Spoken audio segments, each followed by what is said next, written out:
Good afternoon from the Circus Sports of the Mint Kentucky Downs studio. I'm Ross Johnston. We've got a full weekend ahead of us as the NFL Divisional round begins tomorrow with the Bills facing the Broncos at 3:30 in Denver, and the 49ers face off against Seattle at 7 o'clock in Seattle. On Sunday, Texans at Patriots playing at 2 o'clock, and the Rams head to Chicago to play the Bears at 5:30. Also tomorrow in college hoops, number 10 Vanderbilt hosts number 19 Florida at Memorial Gym with tip at 1 o'clock. Vandy will look to bounce back after taking their first loss of the year on Wednesday to Texas. Number 24 Tennessee hosts Kentucky tomorrow with tip scheduled for 11 a.m. Central, and you can hear Vol Network's coverage of the game right here on The Zone starting at 11. Lastly, a reminder for Titans head coach interviews this weekend. Former Giants head coach Brian Daboll will interview in person today. Tomorrow, Mike McCarthy will interview in person, and on Sunday, Jonathan Gannon will interview in person, and Robert Saleh will interview via Zoom. For all your foundation repair, waterproofing needs, visit USSTN.com. Breaking news at once on your home for the Titans and Vols. This is 104.5 The Zone.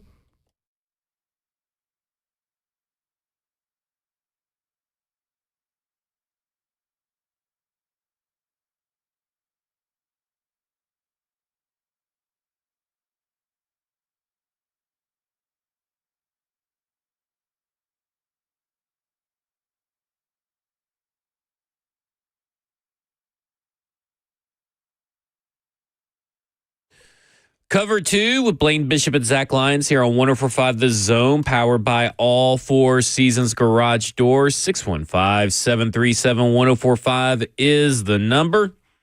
Got a lot to get to today, but I figured we'd start off with the latest of coach rumblings. It was announced yesterday by Chris Shula in his own press conference that he would be taking his head coaching interviews later this afternoon.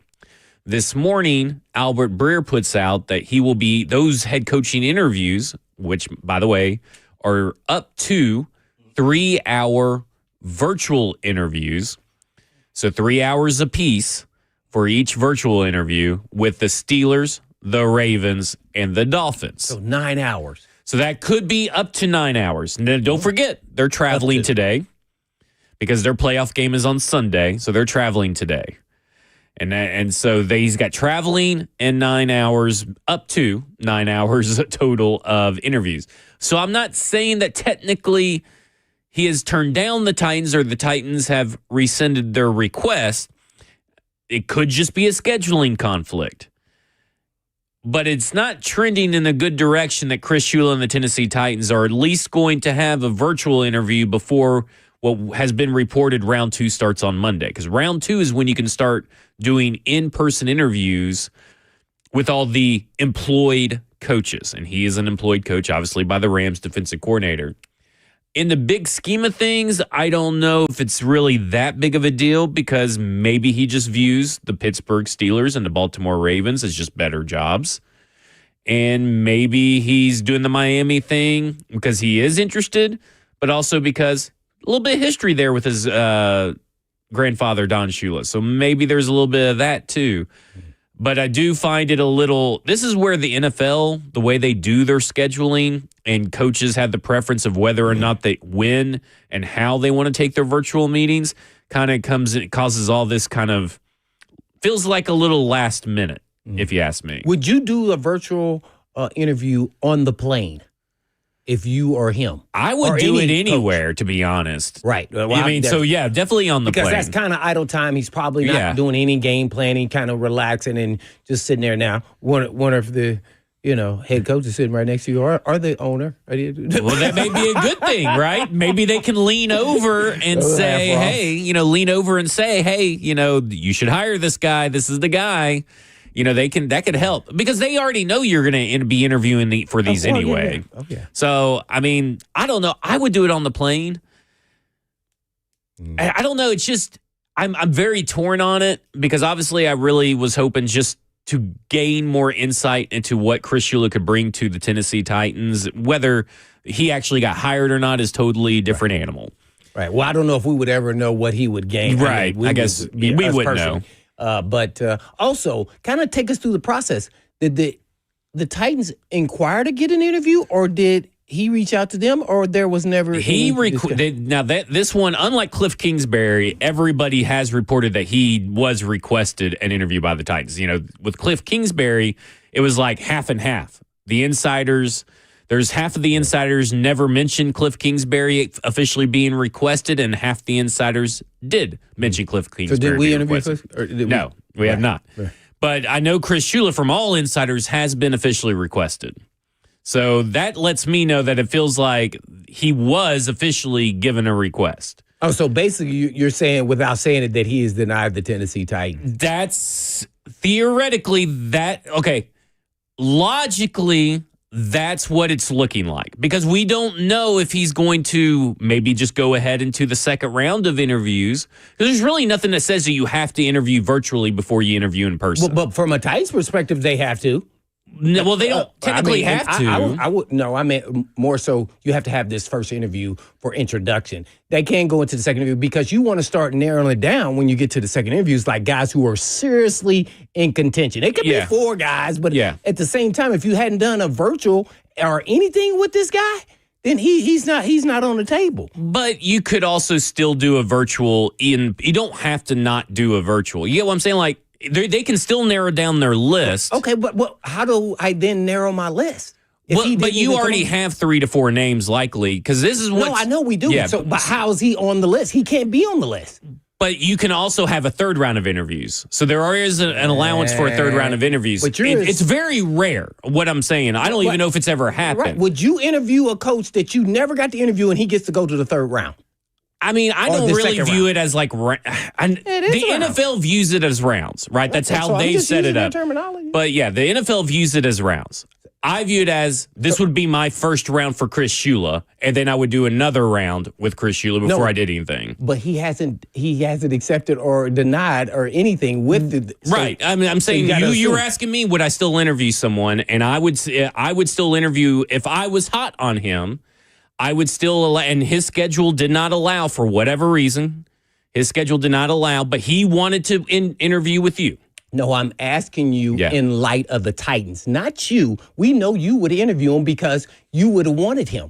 So how do you view what is going on here as far as the interview process? No different. It's tough because I don't really know the conversation. And you say, oh, we're going to interview somebody, and then they miss the first round of interviews. Guess what? They're off the list. If any other job, they are off the list. Whether he's on there by you or him denying you, there's no way you can kind of move forward unless you have an introductory interview. They don't know this guy. So even if you could do a virtual interview on Monday while you're still doing the other interviews, hasn't accepted. No, but that's not the question. I'm going by what is being served to us out here. But we don't know what the conversations between Chris Shula and the Titans technically are right now. We know that he's got 3 interviews lined up today. But we're going by their actions, his actions. But you're asking me, do I know if the Titans have said anything or done anything, or they should do it or whatever? That's not what I asked you. I asked you, would you have him part of the interview process if you don't get a first interview with him? But you can still have your first interview with him. Based off where we're at today. Yes, I would still do it. Okay. If you were the Titans. Yes. If I knew if it was you. Yeah. Well, I know you kind of like him. But like No, I asked you as if you're the Titans. Okay. Do you think he is interested based off what's going on? You're asking me 30 different questions here. No, I asked one question. So here's the question I'm going to answer. If I were the Titans, or from the Titans' perspective, if I've had the conversation with Chris Shula and I know that he's interested in the job, but scheduling hasn't happened, I would do the interview. If he is not interested in the job, I would not just put him through, because obviously he's not interested. He's already told us he's not interested. Right. But we don't know what that conversation is. All we know is that he's been preparing for a playoff game. Here's his time slot. Here's the top 3 guys. Now, logically and probably, that means that he's narrowed down his side of the list to those 3 teams. But I can't say that for sure and report that for sure that that's actually what happened. But I would think by the actions, that that's true. But if I am the Titans and I know a different side of the story, then yeah, I would interview him. Has still. he ever been mentioned by the Tennessee Titans? Yes, he has been requested by the Tennessee Titans. Right, and we haven't heard anything from his side that the Titans are. The first time we've heard from anybody on any team on his side was yesterday, where he said he was going to take his teams, and today Breers, and this has been 2 weeks now where he's had interviews. So what I'm saying is I'm not totally ruling it out, but probably, yeah, he's probably narrowed down to the 3 teams. It's just that nobody's been able to report that these are the only 3 teams he's going to interview with no matter what.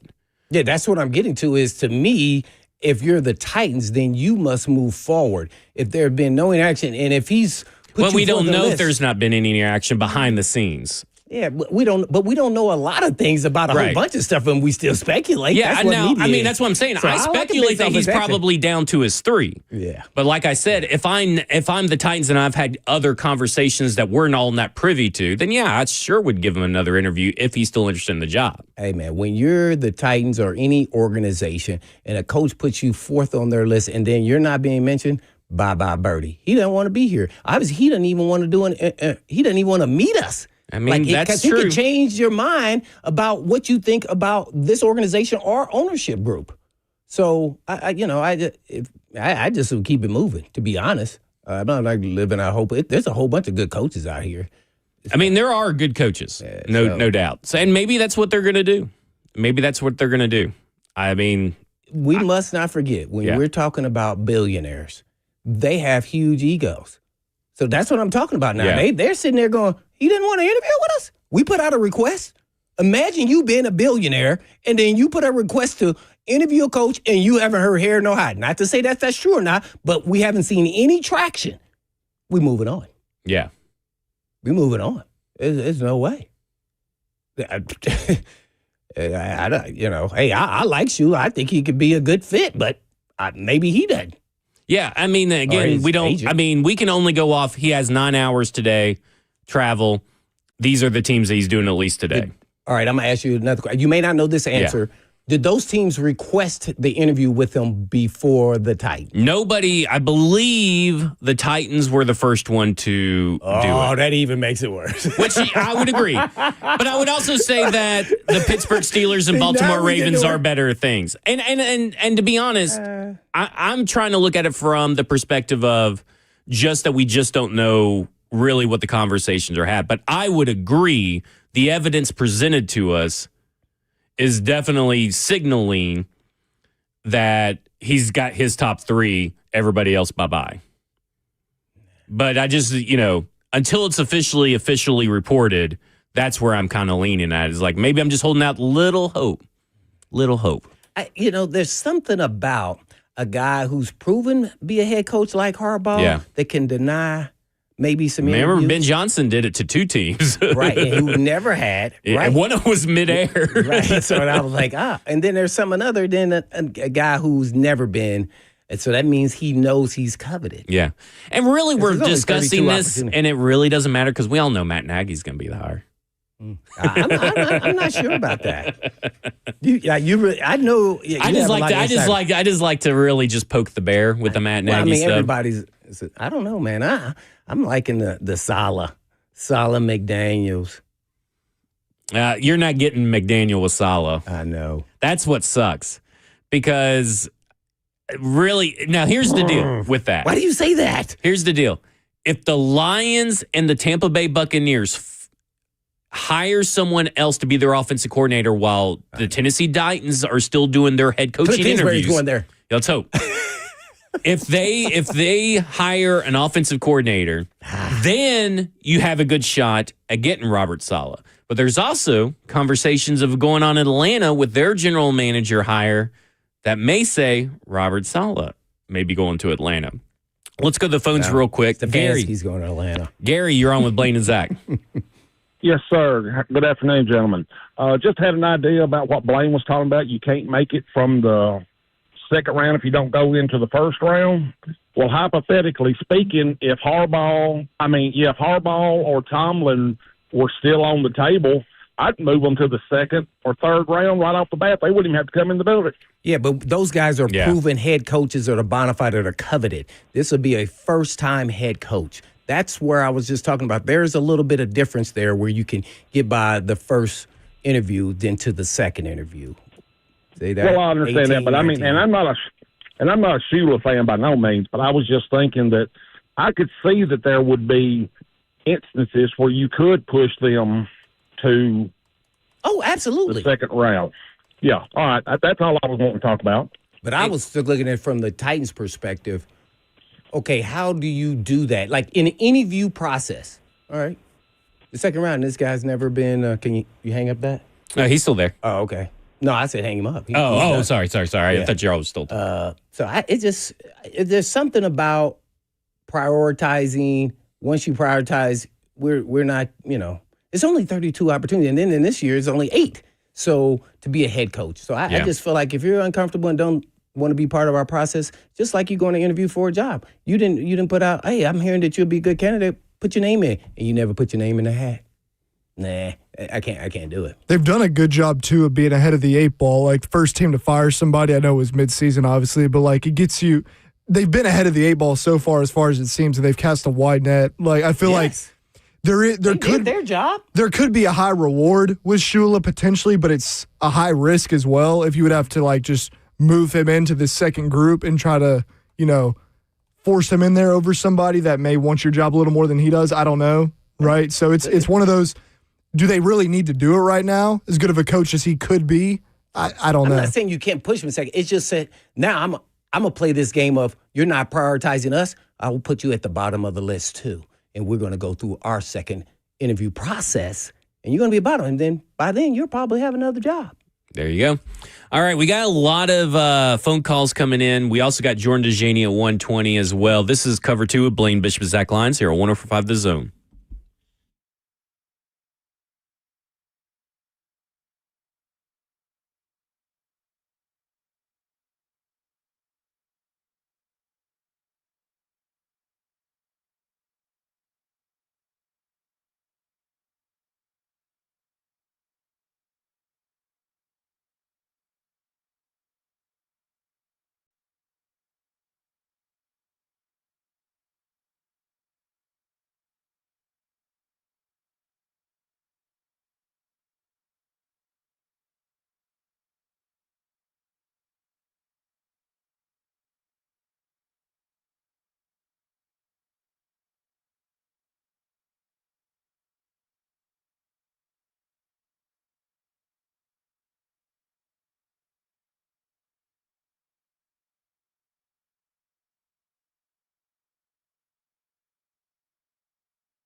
Covered 2 with Blaine Bishop and Zach Lyons here on 104.5 The Zone, powered by all Four Seasons Garage Doors, 615-737-1045. We'll get to your all's phone calls coming up a little bit later, so just bear with us. But first, we're going to go to Jordan Dajani of CBS Sports and go around the NFL with him. And Jordan, let's start off with your beloved Steelers. Mike Tomlin is out. Uh-oh.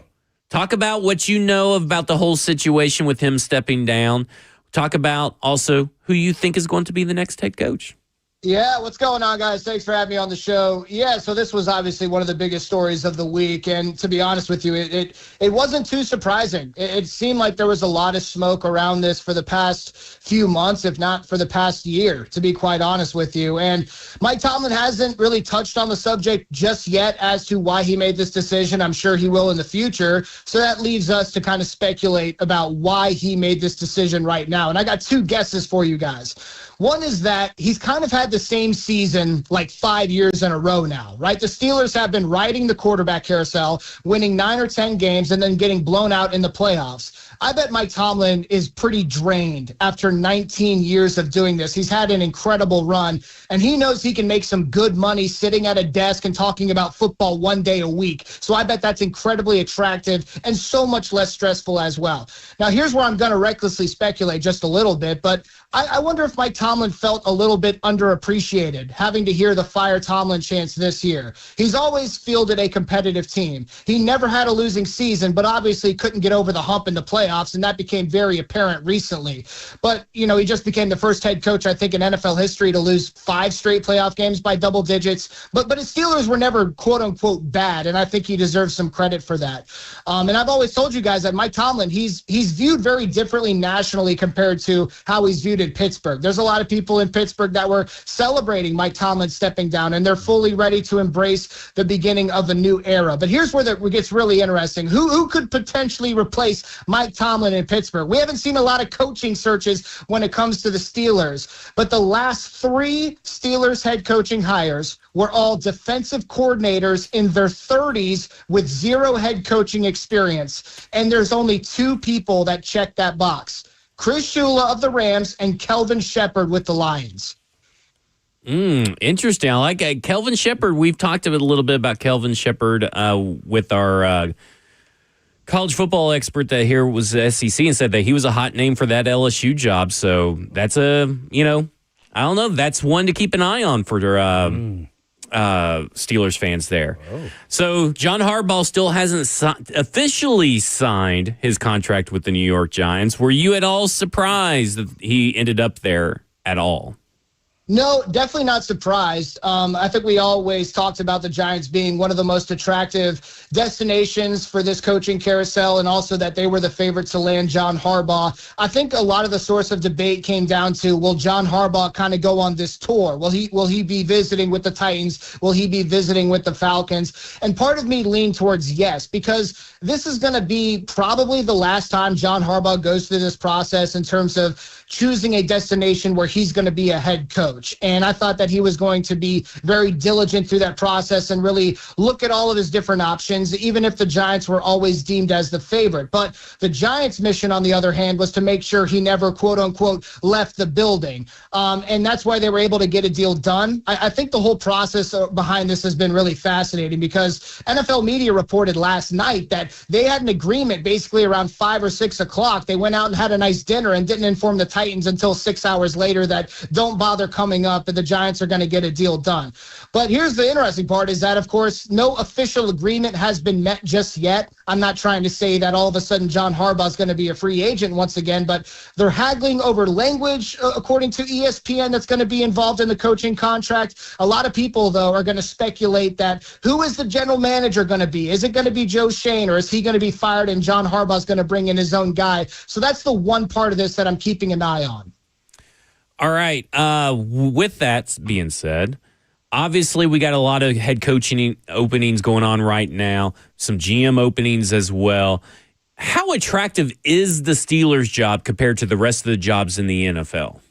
That's a really good question, because I think naturally people are going to say, wow, the Steelers, they're so loyal to their lead men. This is one of the premier franchises in the NFL. This is one of the biggest brands in all of sports. But I actually don't think that this job is incredibly attractive, in my opinion. I would put it towards the bottom tier if we're looking at the open jobs around the NFL for a couple of different reasons. The Steelers have been due for a reset or a rebuild for several years now. They've really struggled to find consistency at the quarterback position. A lot of their premier pillars on the team on both sides of the ball are aging as well. So it looks like the Steelers are really set up for a rebuild. And if you listen to the press conference with their owner earlier this week, they're not expecting a rebuild. They want to try to be in contention right away. I think that's going to be a tough with a new lead man in place. But here's the other part about this. Who wants to be the head coach to replace a legend like Mike Tomlin, to be that next guy with your franchise and the personnel facing this kind of rebuild? I think that's a really tough ask. So I'm sure that you're going to have a long leash, as the Steelers have shown their head coaches in history. But at the same time, I think it's going to be a long couple years in Pittsburgh. We're going around the NFL with Jordan Dajani of CBS Sports. Well, Jordan, you talked a little bit there about Tomlin there with the Steelers. Kind of take us through what his contract is required if you wanted to have him as your head coach. And, I know they say in 2 years, is the second year an option, or do you just have to give compensation? He just can't coach at all. Kind of take us through that timeline for any coach in the National Football League that retires. Yeah, it's been a source of debate, and I should have gotten clarity before I came on with you guys. But at least for the next 2 years, if he came out next coaching carousel, entering 2027, if you will, and wanted to coach again, then you would definitely have to trade for his rights. But even if his contract that he's on right now that runs through 2027, I believe, even if that runs out and he wants to come back a few years down the line, I'm pretty sure that the Pittsburgh Steelers still hold on to his rights. They still have his rights, and that another team would have to trade for him. So I'm not 100% certain on that. I need to double check that, but that is my understanding right now, I believe. I don't know if I missed it, but I know LaFleur there with the Packers contract, it was trying to get an extension there, so they're trying to work it out. Is there anything you're hearing that possibly he may not get an extension and that he could be on the market too? What way are you leaning with LaFleur there with the Packers? Yeah, so once Mike Tomlin decided to step down from the Steelers, Jonathan Jones over at CBS Sports put out on social media that the coaching carousel may not be done even after this move in Pittsburgh. And what I thought he might be referring to, if I'm speculating, could be the Green Bay Packers. And this storyline with Matt LaFleur has kind of taken a back seat now that John Harbaugh has allegedly chosen his new team, because if the Packers fired Matt LaFleur, that would become a prime destination potentially for John Harbaugh. But I still think it's worth talking about what's going on in Green Bay.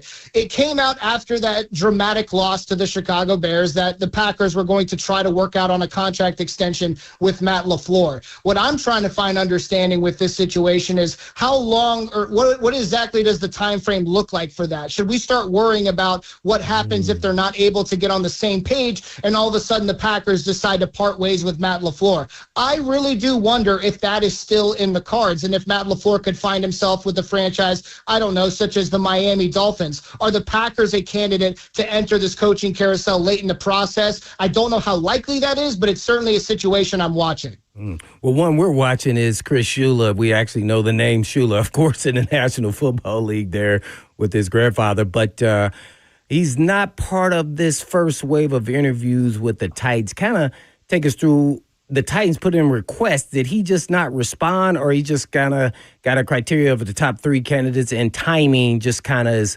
disrupted his shot of interviewing at least the first go-round of interviews with the Titans?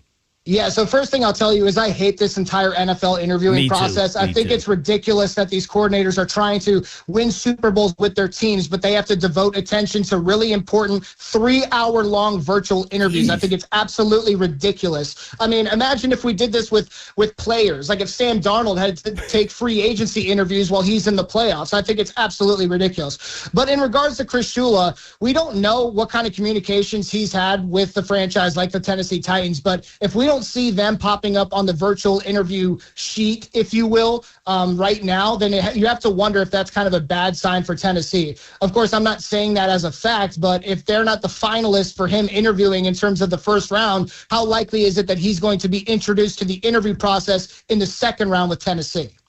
What next domino is kind of, we know the Harbaugh, but who will be the next NFL team to name their head coach? Yeah, I mean, a domino that I'm watching that we talked about was probably the Green Bay Packers. That'll definitely be an interesting domino to fall if Matt LaFleur is going to re-up with the franchise or just straight up get fired. But I'm wondering if the Atlanta Falcons are getting closer to choosing their new lead man. There's been some rumblings that Kevin Stefanski could be the favorite there. Who knows with the Tennessee Titans? I'm really curious into what their situation is. You know, they're interviewing several of these veteran head coaches, guys who have done it before. Are they leaning hard one way or another when it comes to like Mike McCarthy or Robert Saleh or Matt Nagy? But if I had to pick one right now, just blindly, I don't have too much evidence to support it, but I'm going to lean towards the Atlanta Falcons. One more, I guess, before I hand you back over there to Zach, and that is, why do you think all the negativity around Matt Nagy from the Titan fan base in that hire? It's just, I don't know what it is, but I just don't think they enjoy that Matt Nagy could be the head coach. Do you know something that we don't know about him, maybe as far as him as a head coach over there with the Bears, that why it didn't work out over there and where they're getting this information, or if it's just because he got fired? Yeah, you know, I will tell you from a fan perspective, when it comes to your team picking a new head coach, you want to pick a candidate that inspires some level of optimism. And, you know, could be someone like Mike McDaniel, who is a generational offensive mind. When it comes to someone like Matt Nagy, he's someone who has held this position before, and he flamed out rather quickly. Now, is it his fault, or was it the team's fault, the organization's fault? That's something that we can talk about another day. But the bottom line is that he's had this opportunity before, and he's really, you know, cut his teeth with an organization like the Kansas City Chiefs, who, of course, had an amazing head coach, an amazing generational quarterback as well. And some people look at his resume and say, well, he has that going for him, but he's not necessarily responsible for it. So I look at Matt Nagy as saying, yes, that dude absolutely deserves a second chance. And if he were to be hired by the Tennessee Titans, I would not be upset. But it's hard for me to describe him as being a home run as well. Along with Jordan Dajani, NFL writer for CBS Sports. Jordan, you were talking about Matt LaFleur a little bit earlier, and you know, him and Ben Johnson had a little bit of an icy handshake and exchange after their game. Is that rivalry back? And is that the right way to handle a rivalry? Just the handshake. I'm okay with the Packers in the locker room, but do you think the handshake was a little extra? Ross loved it. Yeah, to be honest with you, no, I don't think it was a little too extra. And, I mean, I got to commend Ben Johnson for bringing emotion back into the game of football with the head coaches, right? Like, I absolutely love this. And, you know, he talked about it in his press conference earlier this week, saying that, guys, there's nothing personal going on here with Matt LaFleur, but Chicago and Green Bay is supposed to be a rivalry. And what he's saying without saying is, I'm going to make sure that it is. I'm going to act like it is. I don't like this team. I don't like these guys. I coach out there to beat these guys, and I'm super excited that we did. So I love that Ben Johnson is bringing some emotion back. You got to imagine that this fan base is over the moon about what he's brought to his team on and off the field. What do you think about Matt Ryan being hired as president of football operations, leading the charge for a general manager, leading the charge for a head coach, especially considering the confusion and sometimes the hate the Tennessee Titans got for having a similar setup? Yeah, well, it is a little bit different because Matt Ryan, of course, isn't some personnel executive. He's a former NFL quarterback. But first of all, I'm going to miss him at CBS Sports. You know, I've had good conversations with him over the years. He was always a fantastic guy, a fantastic interview. But I really do find it fascinating that he's going to enter this Falcons organization where he's a franchise legend and have all of this power when it comes to picking the general manager and the head coach as well. You know, is a former NFL quarterback always 100% qualified to make some of the decisions that he's going to make? That kind of remains to be seen. So I find it really fascinating. I'm excited to see how it all shakes out. But, you know, hiring someone such as a Kevin Stefanski or a head coach that has at least been in this role before could be beneficial with this new setup. Can the firing of Kevin Patullo actually save the relationship with the Philadelphia Eagles and A.J. Brown, or is he probably the hottest trade candidate this offseason?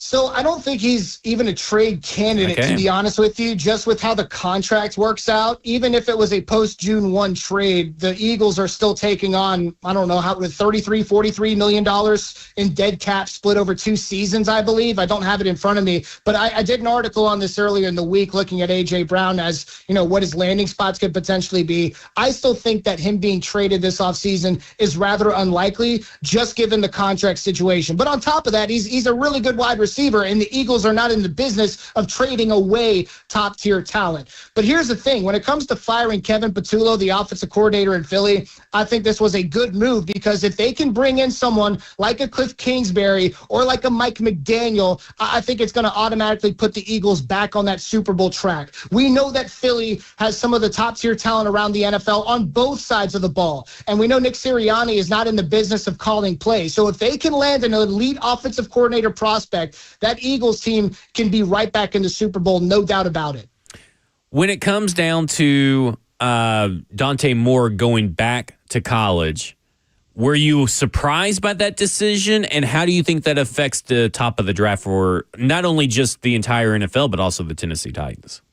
Well, I'll tell you, I think he's just avoiding the New York Jets. Isn't that the drama, right? He's just avoiding the New York Jets. It's a good move. I mean, Dante Moore really, emerged into one of these top-tier quarterback talents in the world of college football. So you have to wonder, what exactly can he build upon this next season? Maybe he could be a number 1 overall pick. Who knows? I applaud the decision. I'm in favor of it. What I will say is the big domino that I thought, the thing that this really affected was Ty Simpson, the quarterback coming out of Alabama, who's all of a sudden might be the quarterback number 2 in this class. So obviously not a really elite quarterback class by any means. But in terms of how it affects the Tennessee Titans, where are they sitting? The number 4 overall pick? You have to wonder if this could affect the trade value in terms of what they could get if they wanted to move down. It is. Let's go back and ask Jordan Dajani of 2024 this. It's January 7th, 2024. The Carolina Panthers just lost to Tampa Bay 0-9. Bryce Young, their first-round pick, rookie first-round pick, played his last game as a rookie. He went 11 for 18 and 94 yards, 0 touchdowns, 0 interceptions. If we would ask Jordan Dajani after the rookie year, Bryce Young, hey, do you think that he'll get his 5th-year option picked up? What would you have said? No chance. No chance at all. But I think you got to applaud Bryce Young for the turnaround he's had. I think he's the most fascinating quarterback in the NFL, because he obviously does not possess any of these elite traits when it comes to arm talent, when it comes to size, when it comes to speed. And you want those things when it comes to a prospective franchise quarterback. But he has these random explosions where he throws for 3 touchdowns and beats Matthew Stafford and the Rams, and throws for 500 yards against the Atlanta Falcons, who had the number 1 pass defense in the NFL. He's had some of these explosions in the past. And that's a reason why the Panthers picked up the option, is to give him another year of flexibility to try out this player and see what he has. But here's the other part about this. The Panthers almost always had to pick up this option with Bryce Young having the season he had, because they made an incredible investment to pick this player at number 1 overall a few years ago. Remember, they gave up 2 first-round picks, 2 second-round picks, a wide receiver 1 in DJ Moore, all for this guy, Bryce Young. Now, at face value, that trade doesn't seem like a very fair trade, but it was a major investment, and they don't want to punt on that investment just yet. So I never looked at it as a debate if Bryce Young was going to have this option picked up. I think the debate is going to be more interesting down the road in terms of what kind of contract is he going to sign after his rookie deal. I want to ask you real quick, because I do want to ask you your final prediction for Titans head coach, your prediction for the Super Bowl so far. But I want to ask you a question. Mike McCarthy gets a lot of flack, and a lot of people say, well, he got carried by Aaron Rodgers, but he was there and helped develop Aaron Rodgers through the first 2 of the 3 seasons where Aaron Rodgers was sitting on the bench for Green Bay. Shouldn't he get credit for not all the credit, but that shouldn't be a con. That should be a pro for Tennessee Titans fans. No, I would agree with that. But when it comes to Mike McCarthy, I'll go back to what I was talking about with Matt Nagy. When it comes to coaching candidates, don't you want someone who's going to inspire optimism? And an older gentleman at 62, 63 years old who kind of flames out with the Dallas Cowboys does not exactly inject energy into your fan base. But he will bring stability, and that's something that this organization desperately needs. He's someone who, as you mentioned, developed Aaron Rodgers, had success with him. He also had a hand in with Dak Prescott's most successful season in the NFL with the Dallas Cowboys as well. 3 straight 12-5 campaigns is tough to do. So Mike McCarthy being hired by the Tennessee Titans would not be something I would be upset about either. A lot of people will throw around if it's a bridge hire, if you will, but I would be in favor of having Mike McCarthy because we know he can put together a successful offensive system. We know he can develop quarterbacks as well, and we know he's someone who can have institutional control, I guess is the best way I can put it. All right. Who do you think the Titans head coach is going to be? So I think what I say last week was Matt Nagy. I've gone through the ringer. I've said every single candidate possible. But you know what? I was telling your producer, Ross, that I finally figured out who I actually want the Titans to hire. It finally hit me this week when it was reported that John Harbaugh was going to be interviewing with the Titans. There was a little part inside of me that told me, wow, I'm kind of sad that we're missing out on this guy. And that guy is Mike McDaniel. I want Mike McDaniel in Tennessee. I want that offensive mind here. We can argue about what leadership qualities he brings to the table. That's fine and that's fair. But to have a guy like that who can revolutionize your offense, get the most out of someone like Cam Ward is something that I'm in favor of. All right. And right now, your Super Bowl prediction. Well, I'm not one to change my opinion on my playoff bracket. So entering this past week, I think I had the Broncos and the Rams, with the Rams winning the Super Bowl. So I'm sticking with that, Rams-Broncos. There you go, Rams-Broncos and Mike McDaniel, Tennessee Titans head coach. All right, Jordan, enjoy the divisional round weekend. We'll talk to you next week. Thanks, guys. Appreciate y'all. No problem. That was Jordan Dajani of CBS Sports. We went around the NFL with him. When we come back, we'll go to Brandon and Bears, 615-737-1045, as we continue our conversation about the Tennessee Titans.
Cover 2 with Blaine Bishop and Zach Lyons here on 104.5 The Zone, powered by All Four Seasons Garage Doors, 615-737-1045. At the top of the next hour, I got some interesting information about Matt LaFleur that was courtesy of the Milwaukee Journal Sentinel, or is it the Milwaukee Sentinel Journal? I'll have to go back and look at it, but it's one of those two. You covered it. But there's some talks are dragging, obviously, because talks have not culminated in anything, but there is a length issue, not necessarily a money issue.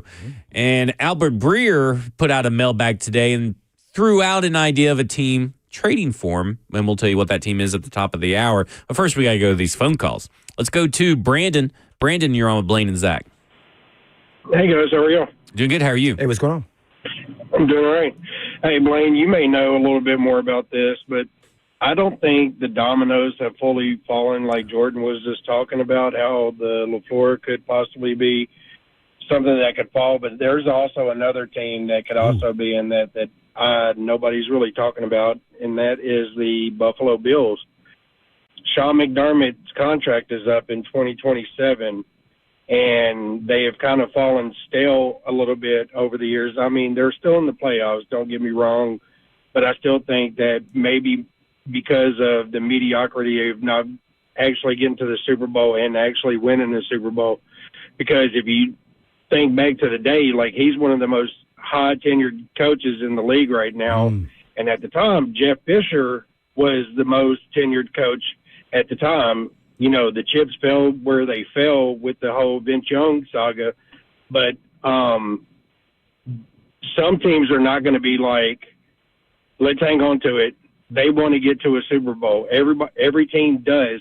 So I think at some point in time, I think Sean McDermott could be one of those also casualties like the LaFleur. I'll hang up and let you guys talk. That is true. I wonder how much his pressure is alleviated because of the win, but you still got to win, right? Like last year, they blew out the Denver Broncos in that wild card round. I mean, I don't know if everybody remembers that game, but I mean, they went wild on the Broncos. It was at home, though, right? It was at home. Now they're on the road at Mile High. And what's interesting is that Denver's only 1.5-point favorites at home. Yes, let's go. And I know Bills. you're wanting that Josh Allen MVP somehow, but like that is kind of interesting. Like the Denver Broncos clearly have, I think, if you were to take them and go 1 to 53, the players on each roster, 1 through 53, I think you would say the Broncos have the better roster. But sometimes that don't matter in the playoffs. And that don't matter when you have Josh Allen as your quarterback. And I wonder, I think this game is very important to what he says, but also, do you want to fire a coach that you know what you got this late into the process? Now, the Buffalo Bills would be a really hot and attractive opening because you have your quarterback, you have a lot of talent you can work around. You'd be able to fill that position pretty quick.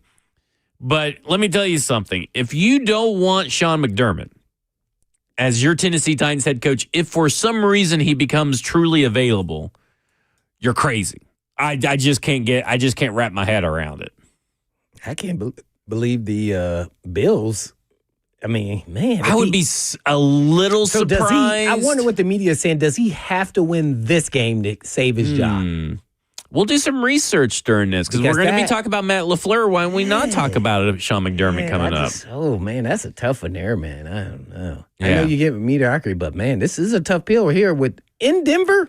Mile High, if you get that win, now if you get blown out and for whatever reason, that could change everything. You lose a close one, I'm not too concerned about, unless it was something like Sean McDermott called the wrong timeout or he should have gone for it or something like that.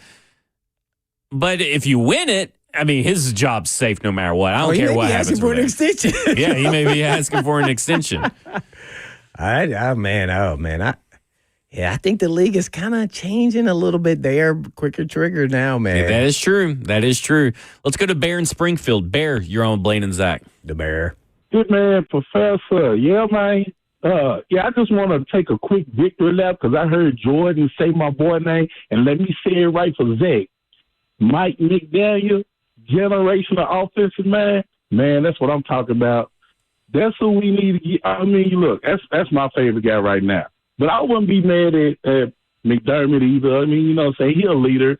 And I wanted to ask Blaine because, I'm kind of out on Salah. I think the dude is a lunatic. But, but I just want to ask Blaine, I just hang up and listen. But Blaine, maybe you went into it before, but maybe I missed it. But just, I think that's your guy. I mean, I could care about your comments. And you just explain, a little bit why that's your guy. And tighten up, guys. Oh. Well, I don't have a guy. Just as time goes on, I'd love to see the matchup of Salah and McDaniel. I think now you get two things that you really need: some intensity. A guy could take care of the defense, and then we get an offensive play caller. Now you may get to lose him after 1 year, but that's kind of it. I don't really. Salah's not my guy. I really don't have a guy. I just think the Titans want someone who can that the players respect, as well as someone who's got somewhat discipline. He's going to enforce. So I think he kind of has that voice. But there's other guys, and there's different styles of that. So yeah. But I'm cool with Salah. That's what I mean. Like, I'm cool with if that's the guy. I'm cool actually with McDaniel being the guy.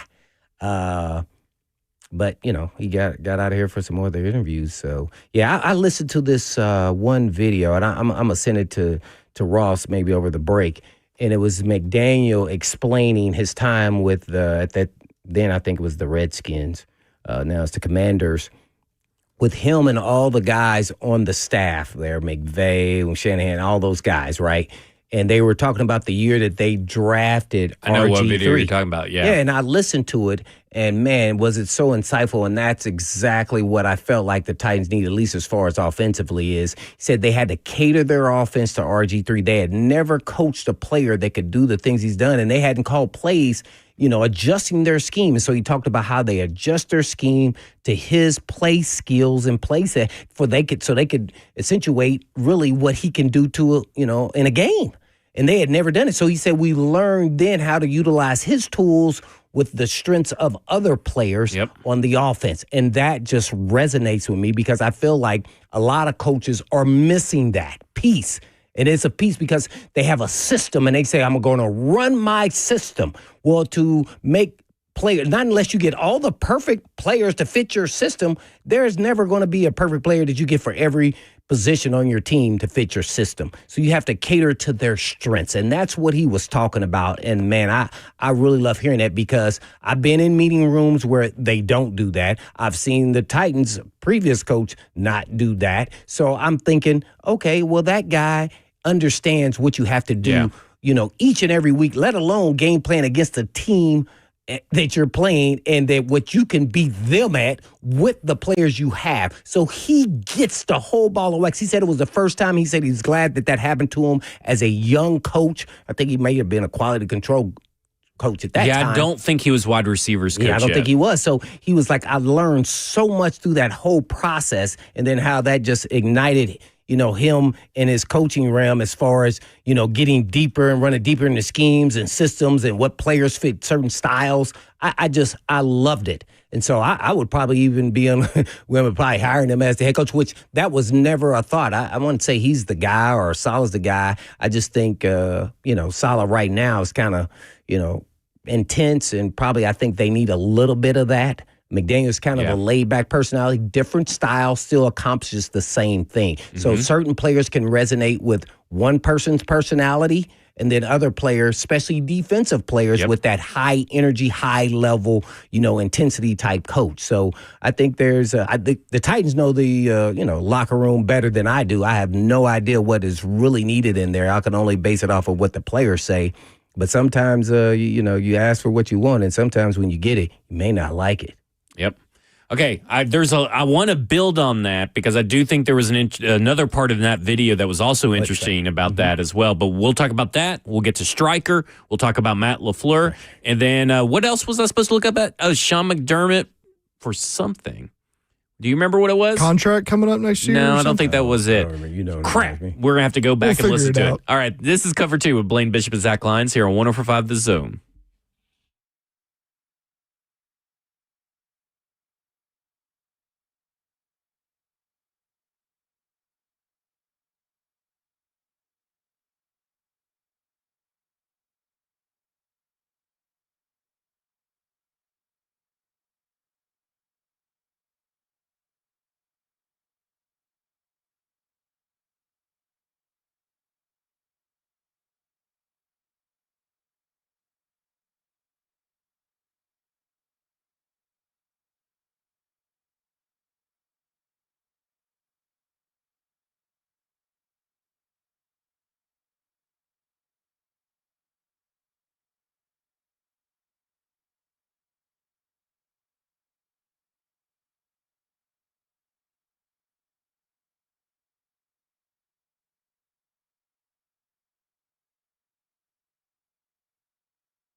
Good afternoon from the Circus Sports of the Mint Kentucky Downs studio. I'm Ross Johnston. We've got a full weekend ahead of us as the NFL Divisional round begins tomorrow with the Bills facing the Broncos in Denver at 3:30, and the 49ers play in Seattle against the Seahawks at 7. On Sunday, Texans at Patriots kicks off at 2 o'clock, and the Rams head to Chicago to face the Bears at 5:30. Also tomorrow in college hoops, number 10 Vanderbilt hosts number 19 Florida at Memorial Gym with tip at 1 p.m. Vandy will look to bounce back after taking their first loss of the year on Wednesday to Texas. And number 24 Tennessee hosts Kentucky tomorrow with tip scheduled for 11 a.m. You can hear Vol Network's coverage of the game right here on The Zone starting at 11. Lastly, a reminder for Titans head coach interviews. Former Giants head coach Brian Daboll will interview in person today. Tomorrow, Mike McCarthy will interview in person. And on Sunday, Jonathan Gannon will interview in person, while Robert Saleh will interview via Zoom. For all your foundation repair, waterproofing needs, visit USSTN.com. Breaking news at once on your home for the Titans and Vols. This is 104.5 The Zone.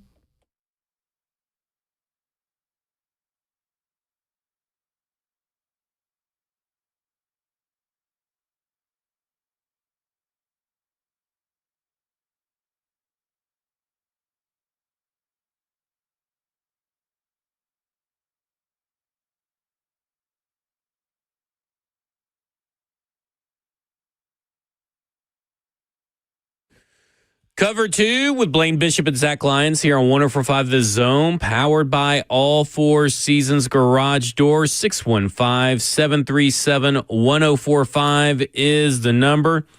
Okay, so you were just talking about Mike McDaniel. We were also talking about Sean McDermott, Matt LaFleur. We're gonna have a big conversation about those three guys and all that. But first, we gotta go to the phones. 615-737-1045. Stryker, you're on with Blaine and Zach. Hey, I'm presuming we don't know everything that's going on because I think recruitment should not be done in the court of public opinion. But I think about the recruitment effort and some of the things Blaine said about ego and these sorts of things, no doubt they're there and they can be problematic if you don't manage them. But from the standpoint of strategy, the first thing is the Titans had a run-up to the end of the year. They should have long since had 25 names on a sheet of paper that might move around, but that they were beginning their diligence several months ago. And I believe that you don't wait for somebody to come to Nashville. The organization goes to the candidate. Worst case is you build goodwill because you also include the spouse or significant other of the person you're recruiting. Best case is you turn people like Shula who have stonewalled the Titans. And let me give you an example of one of the famous recruitment efforts. Steve Jobs was at Apple Computer, and he wanted John Scully, who was the chairman and CEO of PepsiCo. And Scully made it very clear he was not interested in Apple. Jobs went to see him face-to-face in New York. He didn't fly Scully west. Jobs went east. And the question he asked was, do you want to sell sugar water for the rest of your life, or do you want to come with me and change the world? The recruitment tactic, clearly direct, values-based challenge, framing the choice as a mundane career versus a world-changing mission. And Steve conveyed a larger purpose, empowering people with technology, so on and so on and so on. That, to me, is the way you decide whom you want, and then you go get them. The worst thing that can happen is, after all that, they turn you down. But at minimum, I guarantee greater familiarity about the organization, and the people will come out. The values, the commitment, hopefully will resonate with anybody introduced in person. And you may not get the candidate you want at the end of the day, but what about 2 years from now? Again, goodwill is valuable. Having a process is required. And I don't think around 1, 2, or 3 and who's in 1 and who gets to go to 2 without being in 1 is nearly as relevant. Did the team decide whom they wanted, prioritize those, and then go get them? I'll hang up and listen. Thanks. Great point. I mean, you're right. The Tennessee Titans have done a lot of research, and at this point, they probably kind of knew who was going to be like They probably had an idea. We're going to interview these guys. Some of these guys came free that we didn't really expect, so let's just get them in because we didn't have a lot of time to do research on them. They may not have been doing research on Jonathan Gannon. Mm-hmm. You know what I'm saying? Like, they may not have done research on John Harbaugh and stuff like that. So there's some guys that became available. So, but the OCs and DCs and the guy that were available, especially through agents, when you're having those conversations. So to me, that was there. Yeah, that was a tough one there. But Never know, though. I think they've done their due diligence, though. Mm-hmm. I mean, and like I said, I know that they're doing 18 and stuff like that. But to me, it's like Andrew Brandt said yesterday, this is how more teams should actually take this approach, because they're not just interviewing for head coach. They're researching, interviewing, collecting data on all kinds of different schemes, on all kinds of different game plans, on all kinds of different head coaches. So this is all just also fact-finding as well. Yeah, well, we've been saying that the whole time. Well, at least I have been. And you're also looking for guys, maybe you assist in the coach that actually gets hired, maybe in facilitating maybe an OC and a DC. You also, because everybody's not going to get the head job, and everybody's not going to get an OC or DC job. So, you have to kind of play it, and you're building relationships 2 or 3 years down the road, as Stryker just said. Right. So I mean, that's why. I wanted to have an interview. I know it doesn't matter first or second, but it's almost like he's trying to say that he's not interested without saying it. Yeah. Maybe I'm just looking at it wrong, and maybe he is. I mean, that is completely true. I do want to get through the process and everything. I know we got more phone calls. I want to start off with our Sean McDermott question. So I remember what we were asking, like, what are local Bills people saying about the pressure, about this game? A lot of fan sites, like kind of like our version of Music City Miracle or A to Z Sports, a lot of stuff like that. Those guys are kind of saying that, I mean, I guess A to Z is really not a fan site, but you get what I'm saying? Like, not the Buffalo Journal, or whatever, like whatever their newspapers are, and nothing about ESPN. Those guys are saying that he's under pressure and he's got to correct some mistakes or make sure to fix the errors of the past. But I haven't seen anything nationally. I haven't seen anything from like whatever Buffalo newspapers are up there. So that was one question you had. I couldn't find anything in a quick Google search. Doesn't mean that there's not any out there. Just couldn't find any. So this is not a game that he has to win. At least everybody's under that pressure right now. Things change. You know what I'm saying? Well, if they get smoked, I mean, maybe somebody, I don't know, time to change. Okay, so the next thing is the Matt LaFleur conversation. And so this is from the Tom Silverstein of the Milwaukee Sentinel, who is one of the best members of the Green Bay Packers beats, wrote an update on where things stand between the Packers and head coach Matt LaFleur. And right now, as he put it, negotiations are dragging, which is pretty obvious because we're on Friday. We still haven't heard anything. One way or the other. And his sources are telling him the issue isn't as much about money as it is length. Silverstein claims that LaFleur's market is expected to be $14 million to $15 million range from the Green Bay Packers, but the team is hedging their bets, offering him a 1 or 2 year extension, which, remember, he has 1 year left on his contract. So it's going to be a 2 a 2 year or 3 year deal. Oh. And when he got hired in Green Bay, he was made, sources tell him that he made $5 million per year. Then he got an extension where he makes currently between $8 million and $10 million. So maybe he doubled his salary. Maybe he got less than double of his salary in the extension. So still not paying him really top of the market money, which at the time of his extension, he probably deserved closer to top of the market money. What's interesting is that also listen to this. So John Harbaugh's is agreeing to a $100 million contract, 5 years, $100 million. 20 million. Ben Johnson got paid $65 million. Do not know. This doesn't have the length, so I do not know. It's only got the numbers. Tell me his average. That's what I was looking for. Liam Cohen, $60 million. So let's say that both 5-year deals. One's a little bit over $12 million. One's right at $12 million. Don't know if that's true or not. Maybe Ross can look that up for me. Look up the term for Ben Johnson and Liam Cohen. Packers offer is a ballpark of $38 million, which we kind of heard that's a 2-year extension or 1-year extension, making that either 2 or 3-year deal. And the Packers pivot for Jeff Hafley is a ballpark of $35 million.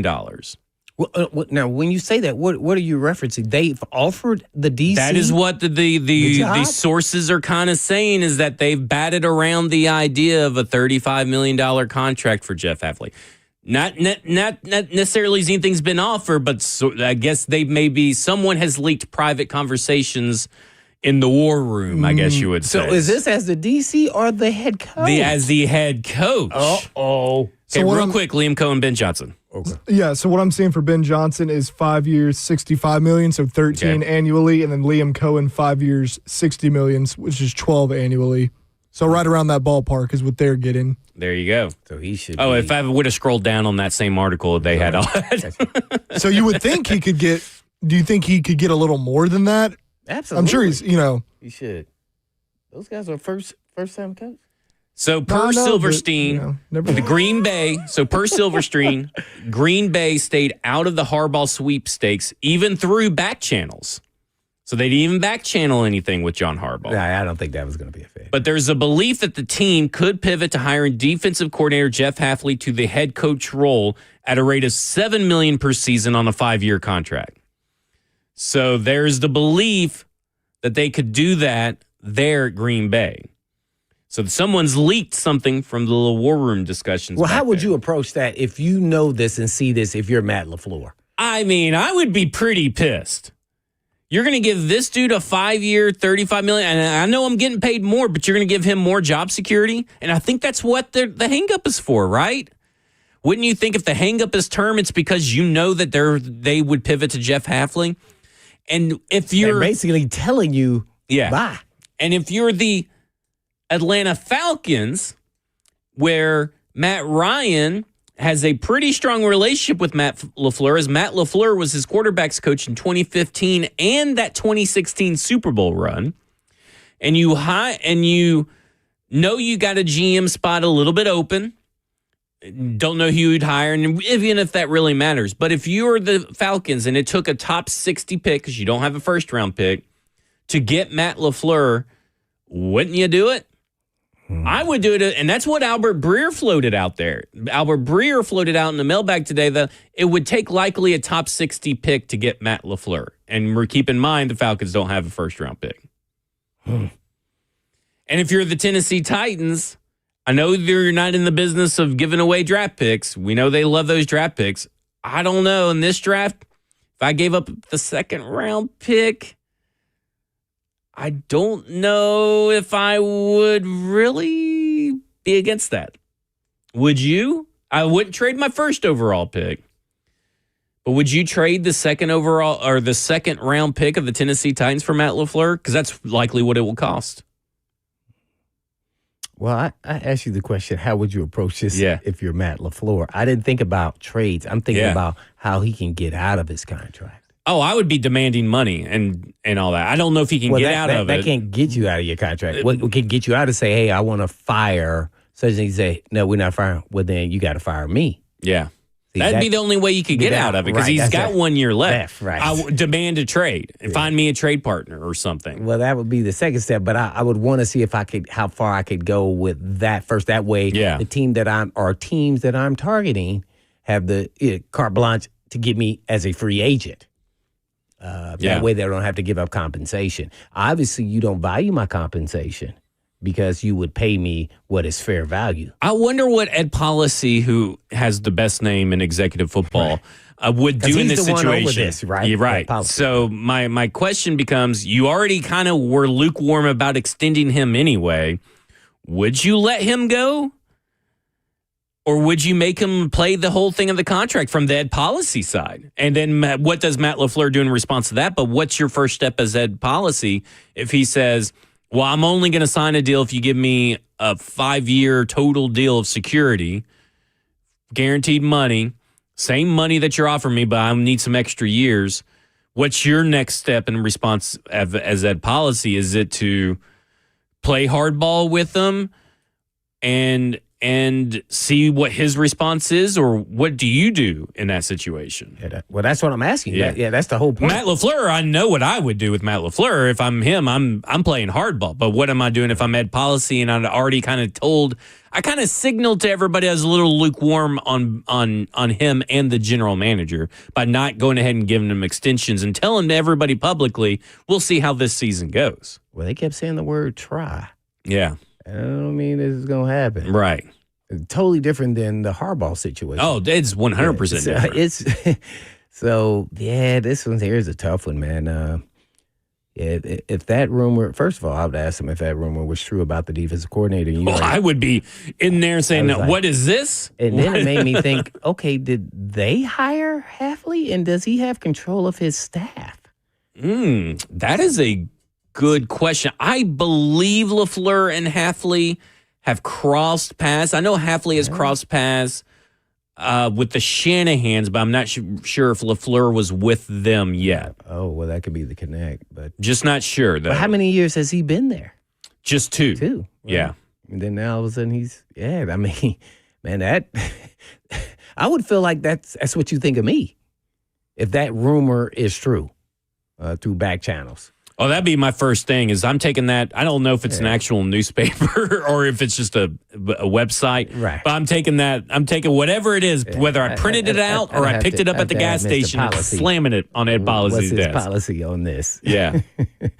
So, yeah, man. And then if that's true, then I'll be like, well, okay, well, then I'll look forward to you releasing me out of my contract.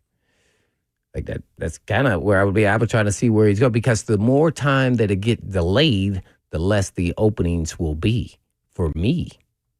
Yep. See, so the time frame to me, hey man, as soon as the next domino happens, I would be getting nervous because now they gain more. Green Bay gains more leverage to keeping you at the price, and then it may start ticking downward from 15 to 14. Like they may start going backwards because now we got you trapped. What do you want? See? Yeah. Because they know they got Mr. Hafley there waiting. I mean, they kind of have the leverage in the negotiations, technically. They do. It's a weird situation. This should not be as complicated as possible. That just, you know what that tells me? We talk like about actions. Fuzzy as the head coach. I would say, hey, man, obviously, maybe I'm not the fit that you guys are looking for. We talk about actions all the time, right? The actions are telling me that Ed Policy just doesn't like Matt LaFleur.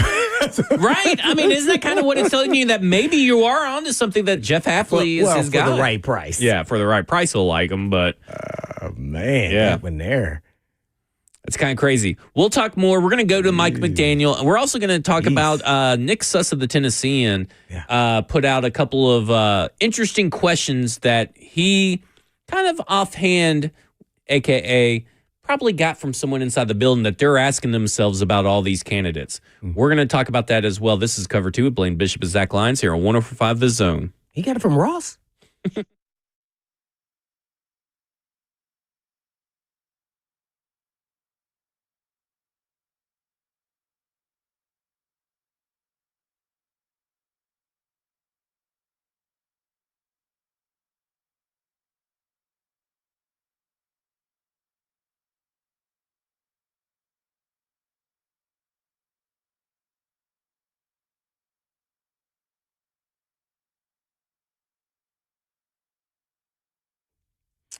Naturally, the fun days, and that'd be the holiday parties, are over, at least for now. But now you got to work on that midsection and try to, get back tuned up for the summertime. And the approach to weight loss at Edge Peptide and Hormone Therapy is a little bit different. They make sure all the patients have extensive lab work and face-to-face conversations in office with our nurse practitioner to create a customized treatment plan tailored to your specific needs. They use only U.S.-based FDA-audited compounding pharmacies because knowing where your peptides come from always matters. You get to also enjoy access to their in-body scanner to track weight loss as well to make sure you're maintaining the proper muscle mass. as well as you get to lower your A1C, keeping your cravings in check. And I know, boy, do I have that. And prioritize your protein and have someone guide your journey from start to finish. So call the team at Edge Peptide for all your wellness questions at 615, of course, 724-1878. That's 724-1878 or edgepeptide.com.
Cover 2 with Blaine Bishop and Zach Lyons here on 104.5 The Zone, powered by all Four Seasons Garage Doors, 615-737-1045.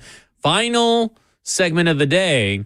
We got to make our, no, but what I'm saying is we got to make our divisional round picks, so hope you guys are ready. Oh, we got to make our divisional round picks. Yeah. What'd you say? You got to stay perfect. I know it's going to be tough. I'm really I'm a little nervous on some of these, but I'm feeling pretty good about these divisional round picks. Okay. So you were talking about Mike McDaniel earlier, and ooh, boy, impressive in the interview. It's a super impressive interview. There's a lot of these coaching clips. I've never heard of this account. Me either until they start posting. Well, I've heard of the Quarterback Collective. I never knew they had a Twitter account. I don't know how this has avoided me. I don't even know how it showed up on my timeline yesterday. Probably me. I probably retweeted it. I was like, oh my gosh, this is awesome. It was me, and I know I retweeted it off Titans Film Room.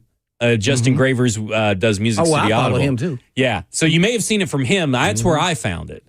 But he commented on it, I think. Yeah. So this is the title of the tweet. We're going to play a little bit of it, what you were referencing about the zone read. But this is Mike McDaniel breaking down lessons learned back in Washington, plus offensive game planning in San Francisco. We found lost tapes of Mike McDaniel and Chris Forster, two of the best offensive minds in football, walking through how they weekly game plan actually comes together, the reasoning behind every concept, every protection, every adjustment. Mike, one of the most sought-after coaching candidates, explains his philosophy. Have your reasons, explain the why to your players, get buy-in, then build something together that gives the other team the illusion of complexity. So enjoy this little small peek inside a room full of football geniuses, specifically talking about the zone read install with Robert Griffin III. A successful staff that sustains and develops and continues to grow and push players. We're also a collection of formative, ambitious young coaches who took in a player with a skill set that we didn't know how to use on the front end. We drafted Robert Griffin III, a read option quarterback. We knew he had to have success early. So in that process, we, as a collection of coaches, had to get into a room and figure out how to coach zone read. Something that there was 34 snaps of Tim Tebow doing in an elementary form in the NFL. That process, going through creating a system for a player that was uncharted in our formative years, has shaped us all. Because now we're not boxed in to what is, we're boxed in to what can be. That is something that is invaluable, really uncharted, because typically, from everything that I've ever heard, when we would talk to other coaches about the zone read, they would say, okay, what coaches did you have come in and teach you? And that never happened. We created a system unto its own and did it the hard way with blood, sweat, and tears. We watched it. We thought about it. And that was innovation from its core. I mean, he's right. And they did do that, right? I mean, that is... Oh, yeah. And they did it without any help from anybody in college or anything like that. Too, yeah. I mean, that's captivating. Conversations with, I think, the Baylor staff maybe a little bit, or even, obviously, RG3. So, but that, just hearing that, they gave me chill bumps. Yeah. Really. That there, man, I was like, whoa, I don't know, man. It'd be really hard for me to pass up on him and let someone else is, talking in that manner of how they come up, because then eventually you say, okay, what is your overall ideal of what scheme you want to run? And then how do you put these pieces that we have and maybe even added some more of what you would need once I heard all that? Yeah. Because most coaches don't get that. And a lot of people making assumptions. That's why that tree of McVay and Shanahan and all those guys is there. That's why they're so good. This is it. Because a lot of coaches don't do this. Well, I go back to the Why Is Everything, the Mike Silver book, and he talks about how within the first 24 hours of being the Dolphins head coach, Mike McDaniel had set through a lot of Tua tape from the prior year under Brian Flores and sees all these kinds of throws that he's making. He's like, well, why aren't they making these kinds of throws more prevalent in the playbook? And they were the out throws and sideline throws. And those were some of Tua's best kinds of throws, but they weren't really doing it. I think it was Chad O'Shea was one of the offensive coordinators. I can't remember the other one under Brian Flores, but they were trying to make Tua something he wasn't. And so what did... they were running their system. And so what Mike McDaniel did was okay, well, this is what Tua excels at. These are the kinds of running backs I want. And so now we need to get the receivers And now that's why they trade for Tyreek Hill and do all that stuff. And now we got the speed to do everything that we need to do. But not only do they have deep speed to put the defense in conflict, they're some of the better guys that run the outs, right? Like Tyreek Hill was really good at those sideline catches and then turning upfield to get yards after the catch. Same with going with crossers over the middle. That's how he found instant success with Tua. And that's really how he got the best out of Tua as long as he was healthy. Mm-hmm. And that to me is that there's so much I read in about that 2022 offense for the Miami Dolphins. I read like the complete offensive manual for it. That just you read it and you're like, oh man, Cam Ward can do that. Cam Ward would love that. That would work perfectly for Tyjae Spears. Chimere DK on this play, that would be pretty good. Now you just draft a guy like this or you draft a guy like that. Like now you're cooking. Yeah. And look at what he did with Aaron Brewer. Now, he has offensive line coaches, but he went and worked with the offensive line in San Francisco specifically because he needed an extra notch on his belt, right? He's been a wide receivers coach. He's been a pass game coordinator. Now he needs to be something else. And so he focused a little bit on the run game. And look at what he did with $2 stake Aaron Brewer, made him a second-team All-Pro this year because he was able to put his players in positions to succeed and not ask them to get out over their skis and be something that they're not. Yeah, right. I mean, and to me, we take that for granted. A lot of people do. I don't because I've seen it time and time again. I go, that guy's a good player. Obviously, Vrabel liked him enough to keep him out there, and you kept saying, oh, but he's not big enough. Well, in certain schemes, he doesn't need to be big enough. His quickness and his athleticism is his stick, right? So let's pull him. Let's have him get to second levels. I mean, so I just think, man, when I heard that resonated with me, man. He would be at the top of the list after just hearing that. I haven't heard other coaches talk like that, so I could change my mind, as time goes on. But, man, hearing it, especially with our offense, and only thing that I could say is when he's under center, the quarterback, when he was with Tua, I remember when we were playing the Dolphins multiple times. That's when they really had some quick game going, and where there are telltapes of that all the time throughout all their games. Yeah, outside of the run game, right? So I don't know if it was or not. I also get excited too thinking about how he used Darren Waller this year. And I know Darren Waller's a great player, but he had been out for a little bit. Comes right in and starts, having a really good season. And then he got hurt at one point. But what's the strength of our offense? Our tight ends. They might not exactly be Darren Waller, but they're two different types of tight ends who can make plays for us. We've seen that's exciting to me as well. Some of the personnel we've already got. But he's also gonna not say, well, Chig, since you're our tight end, you're gonna have to run block. Right? I'm not saying that Chig's going to be here, but he's not going to be asking Chig to run block on every play as much as maybe Vrabel did and Callahan did. Times where you're going to have to block, but we're going to use you to your strengths. Yeah. We're going to split you out. We're going to get you one-on-one versus some safeties and linebackers. Yeah. We'll put you in the slot. Right. Yeah. That's what I'm talking about. Split back, yeah. Hey, and then use them in cheat motion. And we're going to see who can match up with you. Yeah. And I would say he would win 9 out of 10 times. Yeah. Guys don't want to be out in that space like that. And I would go through and just listen. Titans film room. He has his whole timeline is just filled right now with Mike McDaniel clips from Hard Knocks and conversations. So if you want to go find out more, go to @Titans Film Room on Twitter because there are things about his leadership, right? You can see glimpses because of Hard Knocks about his leadership style. May not be your preferred leadership style, but does it connect to the players? Right. Everybody has different leadership styles, and as long as you have the leadership in you, right. You can't act nervous and scared. And I'd love to sit in there with Brian Callahan. Brian Callahan, when he was in there, I wonder if people felt like, hey, he act like this is the first time he done this. Yeah.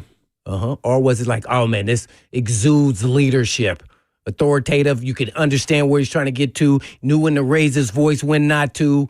Just all those things that comes with being basically a CEO of a football team. Yep. So, yeah. Well, Nick Suss was on 440 Sports earlier in the week, a football show, and he was talking, and the way that he presents this, hopefully I can convey this in the right way, but the way he presents this is that he went to his notes app on his phone, and he said these are qualities that he's heard offhand about what might be important from the Titans' perspective, from the culture building perspective, when you're looking for a coach. And he says he gave these 5 questions that the Titans are asking themselves about these coaches. Are they arrogant? Are they coachable? Do they get defensive? Are they open to feedback? And can they reach the players? To me, that feels a lot like Mike McCarthy. And from what I know from the outside looking in, it feels like Mike McDaniel checks those boxes as well. Because, I mean, this is a guy that has hit rock bottom in his personal life, pulled himself out, and has taken himself to the top of the game. Now, he says, I had help along the way. He would thank Kyle Shanahan. He will thank Dan Quinn for the opportunities that he has given him and for the help that they provide in his personal life. So I look at the arrogant, the coachable. Do they get defensive? Are they open to feedback? And can they reach the players? I feel like Mike McDaniel checks all those boxes from what we know. Does not mean that, hey, maybe they ask a little bit tougher questions, those little pressure point questions that really put you in a bind. I don't know. But that really feels like, to me, Mike McDaniel and Mike McCarthy feels like they kind of fit that mold of what they're looking for, and they both have previous head coaching experience. And they're both named Mike, so that also helps as well. Yeah, well, I'd like to see player development, his vision, his identity of the team. What would he term his leadership style? How well is his people skills? That means coaching. Yeah. Because ultimately, coaching is teaching. Mm-hmm. And if you can't teach and resonate with different personality types and connect with them, then you're not going to be successful. I don't care how smart you are. Yeah. So those are definitely all up there and all the ones you mentioned. And I'd love to. That's why I love to sit on these interview questions and see if they're asking those kind of questions, because I don't think they would have made mistakes along the way. And obviously, you kind of grow as you learn doing this interview process. He is hitting a lot of the buttons here. And I would hope now I'm going to match him up, compare him to other guys maybe I liked or thought I was going to like coming into this process. Yep. Maybe they may have had an edge because of the personal relationship, or I knew them beforehand, and see how they match up. And I think he's going to be at the top of the list when it's all said and done with. I'd be curious to ask him if I was in the interview process, what the situation with going with Quinn Ewers over Tua was this season. Because I feel like the outside perspective was, when it happened, was like, they're going with the rookie. That means he knows he's keeping his job next year. And obviously, Quinn Ewers wasn't great either. He might have been a little better than Tua, but McDaniel gets fired. So I feel like that would tell a lot about him, like as a moment of conflict and kind of a downward moment when, your back's against the wall a little bit in the season. Why did you make this decision? Like, what was the reasoning behind it? Yeah, and I have to say, what he was able to do with Quinn Ewers through 3 games was pretty interesting. Better than I thought it would be. I thought Tua was playing horrific. Yeah. I watched the Steelers game that Monday night or whatever. Bad. He was horrible. So he deserved to be benched. He couldn't even throw a quick out. I was like, good man, get him out of there. I think just injuries or something has piled up. Probably, I think that's what it was. Well, you fear for the worst with him, honestly, with the head injuries over the years. Yeah, but I don't know. He was all Laffy Taffy with Jalen Ramsey after the game. Laffy Taffy. Yeah, but Troy, that performance? Oh, man. I know they played together. Did you watch that whole game, by the way? Yeah. You remember how furious Troy Aikman was at Miami in the booth? He was like, why aren't they going fast? Their playoff lives are on the line. Right, yeah. Wonder if that's a McDaniel thing right there. Like, Maybe he just knew what was actually going on. I mean, that's part of it, is sometimes making the hard decisions and working within your limitations that your players even provide. Even if it's Tua and you think he's the better quarterback, if his limitations start popping up, you got at least to try to adapt around him at some point. I love Tua in college. Pro, just okay for me. But, man, Tua starts, in those pressers, he was saying some weird stuff, man. His leadership skills start being questioned by me, and I listened to a couple of them because they made headline news. I'm like, what? Why stuff about the meetings earlier in the year and all that. And then talking about some players, then he had to come back and apologize. I was like, It's weird. I'd never seen him go through something like that. And I just like, whoa, maybe this is not a good fit here. Because that shouldn't have happened. I respect him as a leader, really good human being, and that just took me to the like, wow, what's going on? Yeah, it's kind of it's crazy. So did he lose the locker room? Is a question I would want to ask Mike McDaniel. Mm-hmm. It doesn't seem like he did, but hey, we wouldn't know, right? And did you lose trust in your quarterback? Maybe he did lose trust in the quarterback. I mean, that happens. It happens. I mean, it happens everywhere around the league. But I would say this. I'm a little surprised that he did. I think he got fired mainly because new GM, new head coach. Let's start him on the same timeline. I don't think he necessarily got fired for his head coaching performance, like some of these other guys typically get fired for. Let's go to Jay in Murfreesboro. Jay, you're on with Blaine and Zach. Hey, fellas, I appreciate you taking my call. I know everybody always says that same little quick line. Thanks for taking my call. Y'all get tired of hearing that, don't you? Yeah, man. Oh, no. Okay, great. Anyway, I was just sitting here thinking, listening to you guys. I don't think anybody's brought this up, but what's wrong with getting McCarthy and McDaniels? McCarthy be the head coach, and McDaniels can be the offensive coordinator. What's wrong with that? I mean, there's nothing wrong with that. Thanks for the call, Jay. Here's how I view it. If you were Mike McDaniel and you did not get a head coaching job, I knew you. Are you going to come to the Titans or are you going to go to the Lions? Yep, are you going to come to the Titans or are you going to go to the Buccaneers? Right. If you're going to sacrifice being a head coach to being an OC, yeah. Right. And that's hard to do here. Appealing, especially if you say, well, I'm 1 year there and then I'm getting a head coach job. And I know people would use, well, Matt LaFleur did it. Well, Matt LaFleur, when he did that, wasn't a play calling offensive coordinator. No one really knew who he was. Mike McDaniel's a known commodity, and it's a quicker path to a better head coaching gig for next season if you went to the Lions, right? Like if you were Mike McDaniel, already in place. You got Jameer Gibbs, you got Jamison Williams, Jared Goff, Sam Laporta, you got a good offensive line, you got Amon-Ra St. Brown. You got it made. Yeah, man. I mean, I love the Titans, but I would swap the entire offense for that offense. And I just don't find it very feasible that Mike McDaniel would come here when he has a chance to go up there to Detroit. All right, coming up next, we're going to go to the divisional round of the playoffs. This is Cover 2 with Blaine Bishop and Zach Lyons here on 104.5 The Zone.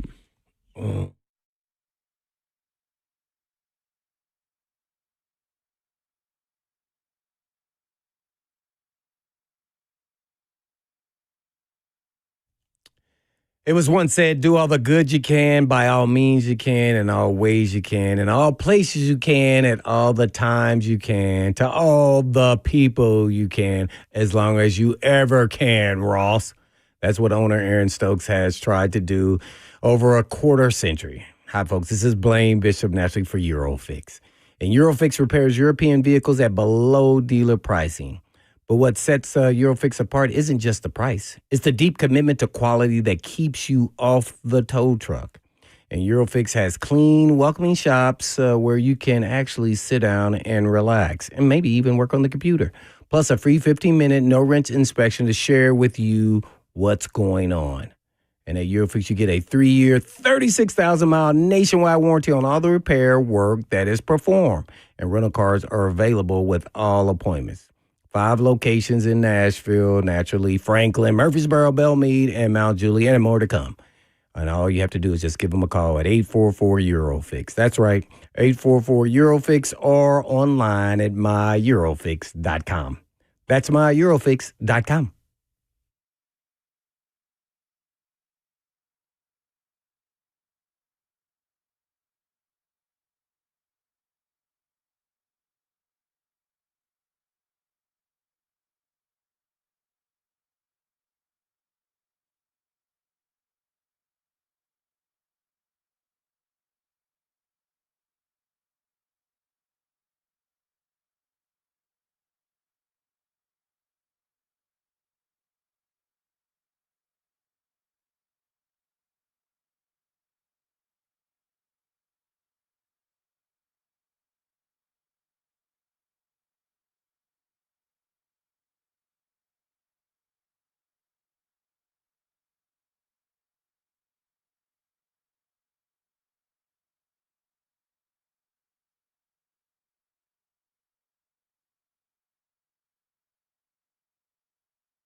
Cover 2 with Blaine Bishop and Zach You're not Lyons taking here. me home tonight. I am not. My wife Here on 104.5 The Zone, powered by All Four Seasons Garage Door.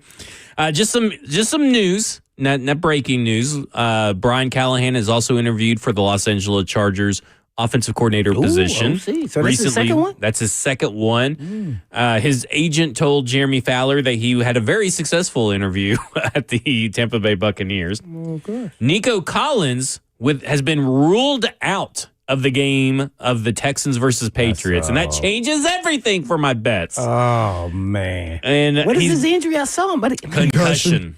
Oh, A little slant over the middle against Joey Porter. His head just hit the ground real hard. Yep. And then head coach Mike McDaniel of the Seattle Seahawks says they're optimistic and confident quarterback Sam Darnold plays tomorrow with the oblique injury, but they'll test it out tomorrow. Darnold is still listed as questionable. If he can't go or something happens in game, McDaniel says Drew Lock will be ready. So 2 pretty big injuries. One of them already decided, but that is a big injury. Did it affect the line? I don't know. These just came out. Oh, man. So I'll have to refresh the lines. There could be some late money on the 49ers, potentially. Yeah. I'll have to go back and see if they've actually done it.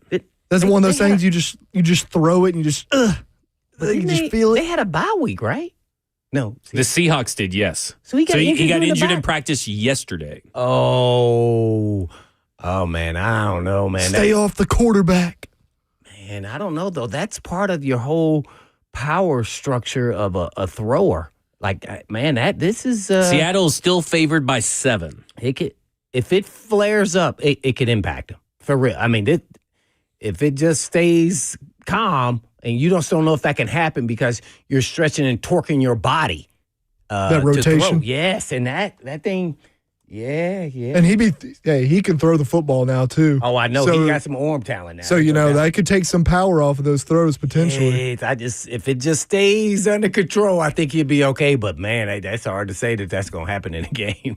Real quick, just so everybody knows, Brian Daboll's interviewing for the Tennessee Titans head coaching job today. Your guy. In person. Mike McDaniel, not my guy for head coach. Mike McCarthy in person on Saturday.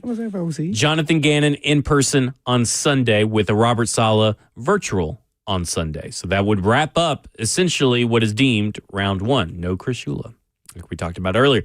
Real quick before you give you our divisional round picks, Bob and Franklin. Bob, you're on Blaine and Zach. Too young. Hey, your previous caller was talking about if McDaniel came with McCarthy, he said he probably wouldn't want to do it. I do think there's one scenario where we could get McDaniel as offensive coordinator. That's if we hire Robert Saleh. With their connections in San Fran, I think he might come with Saleh if Saleh has to. He may, but it is really weird to work for someone that interviewed the job with you when you're friends. And I would still say, even with Robert Saleh's relationship, I would still take the Lions job. I'm doing what's better for myself, not what's good for my friends. And the Lions job would be better as OC than being OC of the Tennessee Titans, in my opinion. Especially if you want to get a head coaching job next year. Yeah. Gives you a better shot. Gives you a better shot. You may have 2 years here at Tennessee where you could only have 1 year probably with the Lions. That would just be the way I would view it. Makes sense, but I can't rule it out. Can't rule it out. Because sometimes guys like to say, hey, man, let's get back together and put the band back together. Let's strike when nobody thinks that we can do something special in Tennessee. See, you just never know how these guys think. These coaches, man, they think a little bit different. Meanwhile, for us, it seems like it's just a no-brainer. If you're going to be an OC, why not go to Detroit? Right. So they got all the web, everything's there. If we got Mike McCarthy as head coach and Mike McDaniel as OC, does that mean Mike McCoy is the DC? No. They would have to get Mike Nolan to be DC. I heard who has worked with Mike McCarthy at Dallas's defensive saying coordinator. three Mike You'd Macks. have 3 Mikes. Three Mike But that Macks. also means you have to fire Bones Fossil or change his name legally to Mike. I'm sure he'd be fine. All right, let's go divisional round of the playoffs here. I went 7-0 last week. Blaine, you went 5-2. Ross, you went 5-2. Don't want to rub it in. Just laying the floor we're at. We watch this still throwing, haymakers here, man. We still haven't got his stats on his plan. We're just waiting a little bit. Keeping it under wraps. We will continue. I'm trying to avoid. It's called procrastination. I'm just afraid to look behind the closet. What's going on back there under the bed? The monster under the bed is the Lions' Den best bets. Buffalo at Denver. I'm choosing Buffalo. I'm going to go with the team that's been there the most, the team with the most playoff experience. I'm going with Josh Allen and Buffalo. I just can't root against Josh Allen right now. Yep. Let me jumping on my bandwagon. Yep, I'm Bills. All right, Ross. Bills Mafia. I'm trying to think of which number one seed I want to pick to lose. That's tough, too, man. I'm picking one of the number one seeds to lose, but it's not going to be Denver because of the altitude, and Buffalo's just been banged up. I'll take the Broncos. All right. Yeah. So there we go. 49ers at Seahawks. We just went through the Sam Darnold oblique injury. It's not going to change how I feel about the Seahawks. I'm taking the Seahawks over the 49ers. Give me San Fran. Okay. Man, I am conflicted here with this Darnold injury. I've been Seahawks all season. At home, and the 49ers look good. 12th man. 12th. I'm going to go Seahawks. All right. Texans at Patriots. I know Nico Collins is out, but I'm going to say that I think Nico Collins being out may make this offense just a little bit better because maybe C.J. Stroud will not force it to Nico Collins. Maybe he'll spread it out. And then this defense is awesome. I'm picking the Texans. That's my big upset probably for the I think defense travels, and I don't expect C.J. Stroud to have another horrific game like last week, so I think Houston wins as well. Oh, okay. Yeah, I'm going Texans just because of their defense. But if C.J. Stroud plays a half like that again, he gets benched. Yeah, put my man David Longneck Mills. For sure. I'm actually surprised we all went Texans, which means New England's winning. All right, Rams at Bears. I think this is interesting, but there's something gritty and special about this Bears team. And the way the Rams played a good game, and the Panthers are no slouch. But you can't play a game that close with the Panthers and then play a game that close with the Bears. And you're traveling to Chicago. It's going to be cold. I'm picking the Chicago Bears. Give me the L.A. Rams. I think if Chicago, not saying they will, but I think if Chicago gets in a hole like they did last week, I don't think they'll be able to climb out of it against the Rams. I like Sean McVay. I like Zach's guy, Chris Shula. I think the Rams move on to the conference championship. Yep, I'm just going with the Rams. Okay, there we go. That will do it for us. Stafford. All right, we'll see how this goes. We'll know on Monday, or should know, the finalists for the Titans head coaching jobs. We'll talk about that. We'll talk about everything in the divisional round as well. This is Cover 2 with Blaine Bishop and Zach Lyons here on 104.5 The Zone. And in the meantime, and in between time, peace. Round 5. Let's go, Titans.